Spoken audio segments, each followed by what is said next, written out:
নমস্কার। The power of astrology Sumanta G Chowdhury আমার এই ইউটিউব চ্যানেলে আপনাদের সবাইকে স্বাগত। আমি এখন আলোচনা করব সাপ্তাহিক রাশিফল নিয়ে। 24শে আগস্ট থেকে 30শে আগস্ট পর্যন্ত বৃষ রাশির জাতক জাতিকাদের মূলত 12টি ঘটনা ঘটবেই। এই 12টি ঘটনা 12টি প্রাসঙ্গিকতার উল্লেখ করতে পারে, 12টা দিককে তুলে ধরতে পারে, 12টা অবস্থানকে তুলে ধরতে পারে, 12টা মানসিকতাকে প্রকাশ করতে পারে। মূলত 24শে আগস্ট থেকে 30শে আগস্ট পর্যন্ত বৃষ রাশির জাতক জাতিকাদের 12টি ঘটনা ঘটবেই।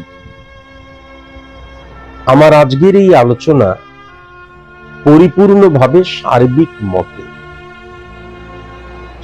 মতে আলোচনা। কেন? আমি আগেও বলেছি, যদি পশ্চিমবঙ্গকেই ধরা যায় তাহলে এখানে কয়েক লক্ষ বৃষ রাশির জাতক জাতিকা আছেন। প্রত্যেকের date of birth, time of birth, place of birth আলাদা, সুতরাং জন্ম ছক আলাদা, সুতরাং স্পট ইমপ্লিমেন্টেশন ছক আলাদা। প্রত্যেকটা মানুষ আলাদা হওয়ার জন্য কালপুরুষ ছকও আলাদা। তাহলে স্পেসিফিক ভাবে যদি নিজের সম্পর্কে জানতে হয়, কেবল এই একটি সপ্তাহের জানার কথা বলছি না, জীবনের সম্পর্কে জানতে হয়, তাহলে অবশ্যই কিন্তু ভালো সায়েন্টিফিক অ্যাস্ট্রোলজারের কাছে যাওয়া বাধ্যতামূলক। আমার কাছে যদি আসতে হয়, আমার চেম্বারে যদি আসতে হয়, তাহলে কিন্তু 3টে নিয়ম মেনে তবে আসতে হবে। 3টে নিয়ম পালন করতে পারলে, মেনে চলতে পারলে তবেই কিন্তু আমার কাছে আসবেন। প্রথম, এক্সট্রিমলি সরি টু সে, আমি কিন্তু সেলিব্রিটিদের প্রেডিকশন করি না, আমি কিন্তু পলিটিশিয়ানদের প্রেডিকশন করি না। হাতের মধ্যে যারা জেমস্টোন পরে আছেন, জেমস্টোনকে যারা রেমেডি বলে মনে করেন, যজ্ঞকে যারা রেমেডি বলে মনে করেন, টুকটাককে যারা রেমেডি বলে মনে করেন, কালা জাদুকে যারা রেমেডি বলে মনে করেন, টোটকাবাজিকে যারা রেমেডি বলে মনে করেন, বশীকরণকে যারা রেমেডি বলে মনে করেন, তারা কোনোদিন আমার চেম্বারে আসবেন না। তার কারণ আমার চেম্বারের দরজা আপনাদের জন্য ফরএভারের জন্য ক্লোজ। আর শেষ নিয়মটা হচ্ছে, একজন সায়েন্টিফিক অ্যাস্ট্রোলজার প্রেডিক্টর, সমাজ সংস্কারক নয়। সুতরাং আপনার পজিটিভ সাইড নিয়ে তিনি বলবেনই না, আপনার নেগেটিভ সাইড নিয়ে বলবেন। কেন না? পজিটিভ সাইডকে কিন্তু রেকটিফাই করার প্রয়োজন পড়ে না, নেগেটিভ সাইডটাকেই কিন্তু রেকটিফাই করার প্রয়োজন পড়ে। তাহলে নেগেটিভিটিকে নিয়ে যখন বললেন, শুনলেন, বাড়ি চলে গেলেন, ও ভাগ্যে যা আছে তাই হবে, তাহলে কখনোই আমার চেম্বারে আসবেন না।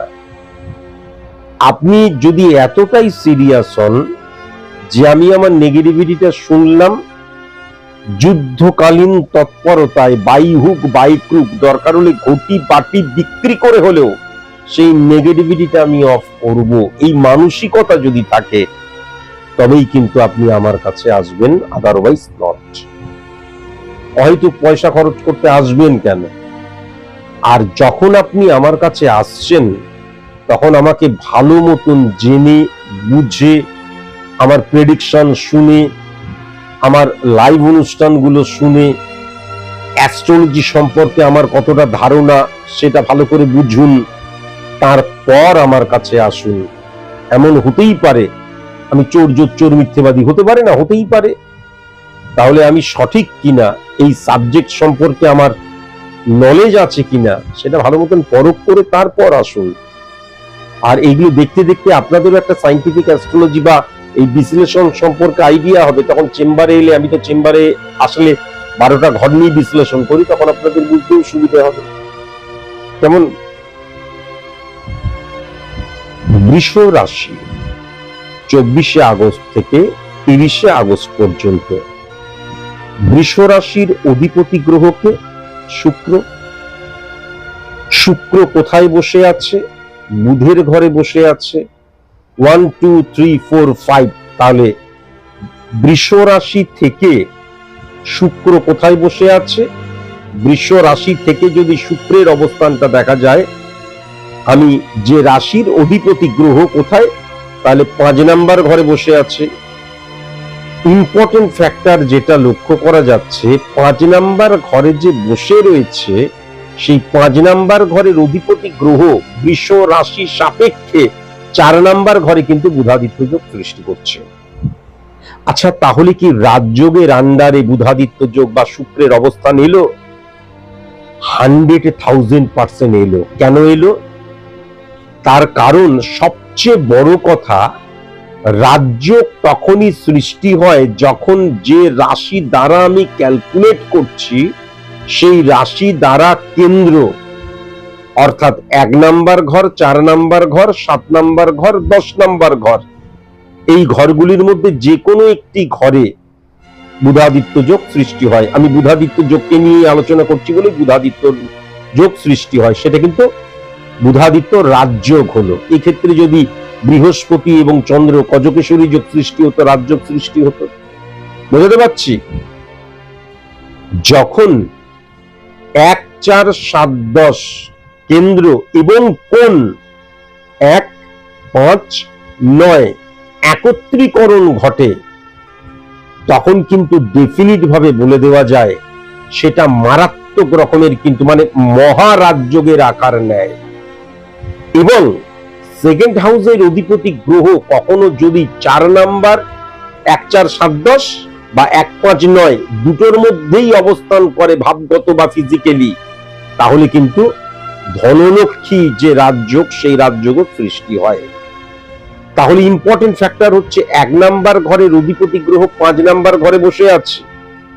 1 নাম্বার ঘর মানে কি? স্থাপত্য, ভিত, মেরুদণ্ড, পরিকাঠামো, যার উপর আমার অস্তিত্বটা বেড়ে উঠছে, দাঁড়িয়ে রয়েছে, প্রকট হয়েছে। তাহলে 1 নাম্বার ঘরের অধিপতি গ্রহ সফলতার ক্ষেত্রে, বুদ্ধিমত্তার ক্ষেত্রে দাঁড়িয়ে মানে অধিষ্ঠান করছে। কিন্তু 5 নাম্বার ঘরের অধিপতি গ্রহ 4 নাম্বার ঘরে রাজযোগ সৃষ্টি করেছে। তাহলে কিন্তু 4 এবং 5-এর একত্রীকরণের কম্বিনেশন ক্রিয়েট হলো। তাহলে বুধাদিত্য রাজযোগের পজিটিভ প্রভাব যদি নরমালি যদি লক্ষ্য করা যায়, তাহলে কিন্তু অতিমাত্রায় কিন্তু বিরাজ করলো, অতিমাত্রায় রাজযোগ সৃষ্টি হলো, শক্তিশালী রাজযোগ সৃষ্টি হলো। ইম্পর্টেন্ট ফ্যাক্টর, সেকেন্ড হাউস কি? বৃষ রাশি থেকে মিথুন রাশি, অধিপতি গ্রহ বুধ। তাহলে সেকেন্ড হাউসের অধিপতি গ্রহ বৃষ রাশি সাপেক্ষে 4 নাম্বার ঘরেও রয়েছে, কেননা বুধাদিত্য যোগ ফিজিক্যালি, আর 5 নাম্বার ঘরটাও কিন্তু বুধের ঘর।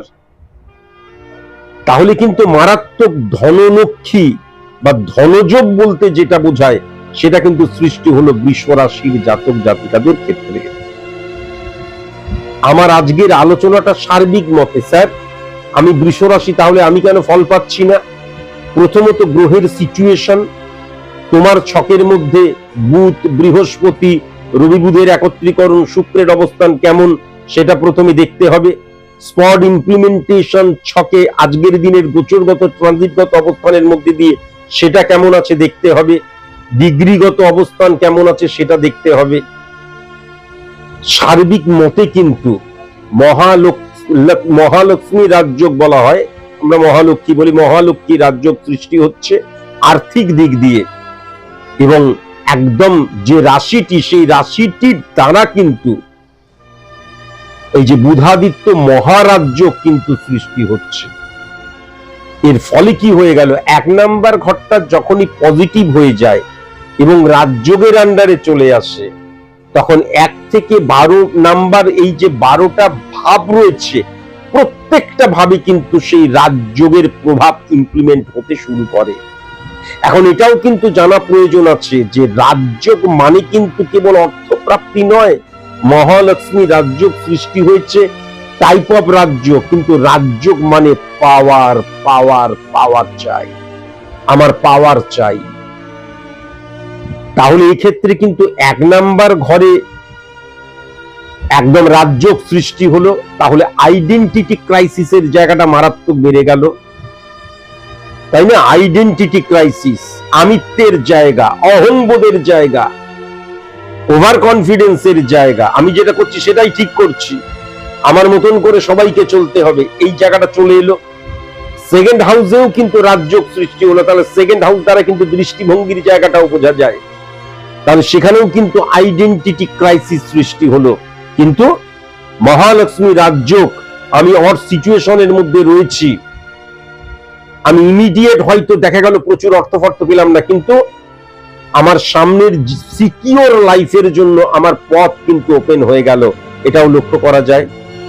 সঞ্চয় প্রকল্পের ক্ষেত্রে একদম গোল্ডেন সময় রয়েছে, কিন্তু মাথায় রাখার প্রয়োজন আছে দৃষ্টিভঙ্গিতে যখন রাজযোগ সৃষ্টি হয়, এখানেও কিন্তু আইডেন্টিটি ক্রাইসিস সৃষ্টি হলো। আইডেন্টিটি ক্রাইসিস মানে অ্যাডজাস্ট করার ক্ষমতা, কম্প্রোমাইজ করার ক্ষমতা, স্যাক্রিফাইস করার ক্ষমতা আমার হ্রাস হয়ে যাবে।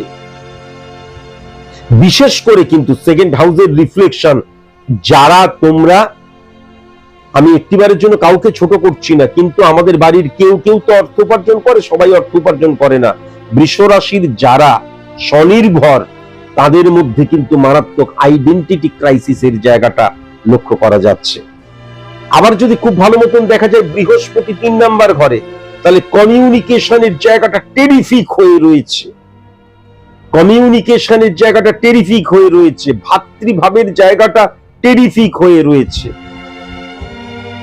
যেমন আবার গজকেশরী যোগ্য কিন্তু সৃষ্টি হচ্ছে।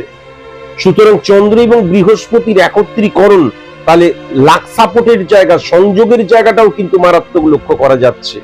ইম্পর্টেন্ট ফ্যাক্টর যেটা হলো তা হচ্ছে 4 নাম্বার ঘরটা 1 2 3 4 একদম ফিজিক্যালি কিন্তু বুধাদিত্য রাজযোগ সৃষ্টি হলো। 4 নাম্বার ঘর মাতৃভাব অত্যন্ত পজিটিভ হয়ে গেল, ভেরি নাইস, এবং সফলতার জন্য নিজেকে উপযুক্ত করার জায়গাটা পজিটিভ হয়ে গেল। কিন্তু ব্যক্তিগত জীবনের ক্ষেত্রে আইডেন্টিটি ক্রাইসিস সৃষ্টি হলো। যারা স্টুডেন্ট তাদের ক্ষেত্রে আইডেন্টিটি ক্রাইসিস সৃষ্টি হলো।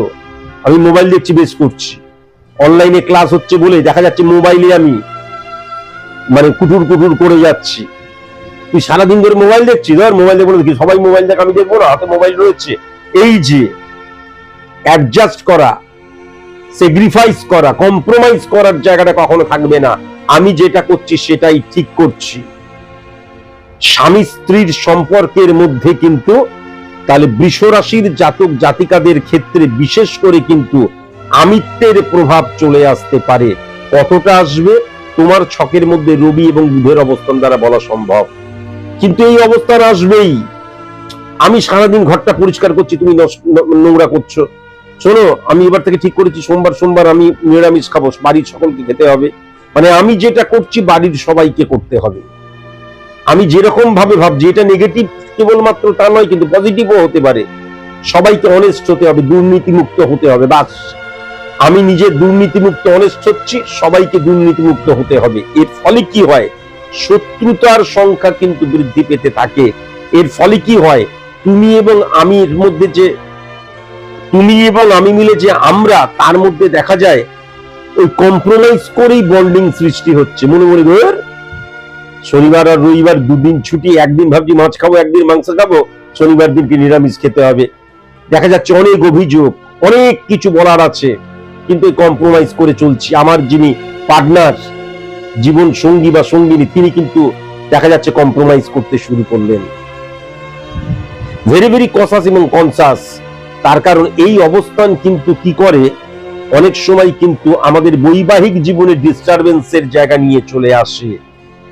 কিন্তু 4 নাম্বার ঘরে যখন রবির অবস্থান লক্ষ্য করা যাচ্ছে, তাহলে নঙ্গর্থক ভাবে কিন্তু সেরকম ভাবে শনি রবিবার আমি মদ খাই সবাইকেই মদ খেতে হবে সেই ধরনের কিন্তু নয়, সেই ধরনের নয় কিন্তু। কেমন? কেননা রবি অত্যন্ত অনেস্ট কারকতা বা মানে কারক গ্রহ এবং ইম্পর্টেন্ট ফ্যাক্টর শনি এবং রবির মধ্যে কিন্তু কেন কুম্ভকে হিট করছে, শনি এবং রবির মধ্যে কিন্তু বিপরীত রাজযোগ সৃষ্টি হচ্ছে। সুতরাং ইম্পর্টেন্ট ফ্যাক্টর যেটা হচ্ছে, আমি যেটা করছি সেটা খারাপের জন্য করছি না, কিন্তু বাড়ির সবাই যদি স্যাক্রিফাইস না করে তাহলে অনেক সময় আর্গুমেন্ট সৃষ্টি হতে পারে, এটাও কিন্তু লক্ষ্য করা যাচ্ছে। কিন্তু ব্যক্তিগত জীবনের জায়গায় যে নেগেটিভ ইনফ্লুয়েন্স সেটা হচ্ছে ঈর্ষা চলে আসতে পারে। ঈর্ষা থেকে ভেরি ভেরি কসাস এবং কনসাস হওয়া প্রয়োজন। আত্মীয় স্বজন, কাছের মানুষ, বন্ধু বান্ধব যে কেউ ঈর্ষান্বিত হওয়ার জায়গাটা কিন্তু মারাত্মকভাবে লক্ষ্য করা যাচ্ছে। 5 নাম্বার ঘরটা যদি দেখা যায় সূর্যের আমাদের শুক্রের অবস্থান এবং নিজভঙ্গ রাজযোগ সৃষ্টি করছে। শুক্র তো নিচস্থ হয়ে রয়েছে কিন্তু রাজযোগ সৃষ্টি করছে। তাহলে যেটা লক্ষ্য করা যাচ্ছে, বৃষ রাশি সাপেক্ষে সন্তানের জায়গাটা পজিটিভ, বুদ্ধিমত্তার জায়গাটা পজিটিভ হয়ে রয়েছে এবং সফলতার জায়গাটা মারাত্মকভাবে মানে পজিটিভ হয়ে রয়েছে। সফলতার ক্ষেত্রে, জয়লাভের ক্ষেত্রে কোনো কম্প্রোমাইজ কিন্তু কখনোই করবে না। 6 নাম্বার ঘরের অধিপতি গ্রহ আবার 5 নাম্বার ঘরে বসে রয়েছে। তাহলে সার্ভিসের জায়গাটা, নতুন অপরচুনিটির জায়গা, বা একটা সার্ভিস ছেড়ে আমি আরেকটা সার্ভিসে জয়েন করব, দারুণ সময়। সার্ভিসের যে দেখা যাচ্ছে আমার যে অবস্থান আমার দ্বারা প্রভাবিত হচ্ছে। কেমন? এবার শুক্র যদি আমার ছকে স্পট ইমপ্লিমেন্টেশন ছকে আজকের দিনে নেগেটিভ থাকে, তাহলে আমার মান সম্মান বৃদ্ধি হবে কিন্তু অর্থ বৃদ্ধি হবে না। পরিষ্কার ক্যালকুলেশন। শত্রু নাশ হয়ে যাবার জায়গাটা লক্ষ্য করা যাচ্ছে, রোগমুক্তির জায়গাটা লক্ষ্য করা যাচ্ছে, শত্রু বৃদ্ধি পাবে মানে শত্রুতা নাশ হয়ে যাবার জায়গাটা লক্ষ্য করা যাচ্ছে। এবং যারা সার্ভিসের জন্য এক্সাম দিচ্ছ বা তৈরি করছো নিজেদেরকে, টেরিফিক সময়, এটাও কিন্তু লক্ষ্য করা যাচ্ছে। কেমন? আমি যদি খুব ভালো মতন 7 নাম্বার ঘরটা দেখি, তাহলে সেকেন্ড হাউসে কিন্তু রাজযোগ সৃষ্টি করছে 7 নাম্বার ঘরের অধিপতি গ্রহ। তাহলে বিজনেসের জায়গাটা টেরিফিক এবং বিজনেসে কিন্তু মারাত্মকভাবে মানে নানান দিক দিয়ে অপরচুনিটি আসবে। বিজনেস ট্রানজেকশন বেড়ে যাবে, মুনাফা বেড়ে যাবে, কাস্টমার বৃদ্ধি পাবে, ভ্যালু বেড়ে যাবে, আমার শত্রু বেড়ে যাবে কিন্তু কেউ কিছু করতে পারবে না। যেমন অত্যন্ত পজিটিভ লক্ষ্য করা যাচ্ছে। আর আমার ব্যক্তিগত জীবনের ক্ষেত্রে কি হবে, আমি নিজে মনে করব আমার ভ্যালু অনেক, বা আমি মনে করব যে আমি নয় আমি গৃহকর্ত্রী, নয় আমি হাউসওয়াইফ, নয় আমি বাড়ির কর্তা, এইটা মনে করে আমার কথা শুনতে হবে। এই যে একটা দাপট, সেটাও কিন্তু মারাত্মকভাবে থাকবে।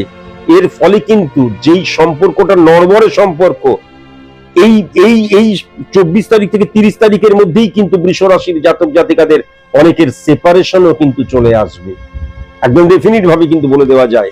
আর যাদের শনি নিচস্থ হয়ে রয়েছে, অবৈধ সম্পর্কের মধ্যে যারা রয়েছে, দেখেন অবৈধ সম্পর্কে মানে আমি এত আকর্ষিত হয়ে গেলাম, আকর্ষণ বা বন্ডিং এমন চলে এলো যে আমার বিবাহিত জীবন তজনজ হয়ে গেল, এই জায়গাটাও কিন্তু লক্ষ্য করা যাচ্ছে। অনেক ক্যালকুলেশন হয়, কেমন? অনেক ক্যালকুলেশন কিন্তু হয়। আচ্ছা, 1 2 3 4 5 6 7।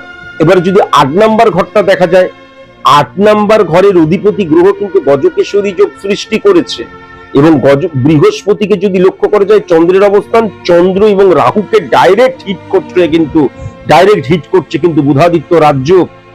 তাহলে এক্ষেত্রেও কিন্তু নিজভঙ্গ রাজযোগ সৃষ্টি হলো। তাহলে 8 নাম্বার ঘরের যে নেগেটিভ ইনফ্লুয়েন্স, সেটাই আমার শক্তি হবে জয়লাভের জন্য। তাহলে 8 নাম্বার ঘর মানে কি? গবেষণার জায়গা। 8 নাম্বার ঘর মানে কি? সবাই ঘুমোচ্ছে, আমি পড়াশোনা করছি। গোপনীয়তার সাথে কিন্তু আমার অস্ত্রে শান দেওয়া। কোন অ্যাস্ট্রোলজার যদি হয় বৃষ রাশির জাতক জাতিকা, তাহলে টেরিফিক সময় এটাও কিন্তু লক্ষ্য করা যাচ্ছে। এবার যদি 9 নাম্বার ঘরটা দেখা যায়, তাহলে 9 নাম্বার 10 11 9 নাম্বার ঘর এবং 10 নাম্বার ঘরের অধিপতিকে 11 নাম্বার ঘরে কিন্তু উচ্চস্থ হয়ে রয়েছে। এবং যেহেতু বুধাদিত্য যোগ, যেহেতু কুম্ভকে হিট করছে, শনিকে হিট করছে, তাহলে শনির দ্বারাও কিন্তু নিজভঙ্গ রাজযোগ সৃষ্টি হচ্ছে। 1 2 3 4 5 6 7 8 9। তার ইম্পর্টেন্ট ফ্যাক্টর উচ্চ শিক্ষার ক্ষেত্রে, মান সম্মানের জায়গায়, হ্যাঁ, বাবার ক্ষেত্রে, বাবার সম্মান বৃদ্ধির জায়গা, বাবাকে রেসপেক্ট করবে, গুরু টিচার পথপ্রদর্শক, সম্মানীয় গুরু টিচার পথপ্রদর্শক হবে।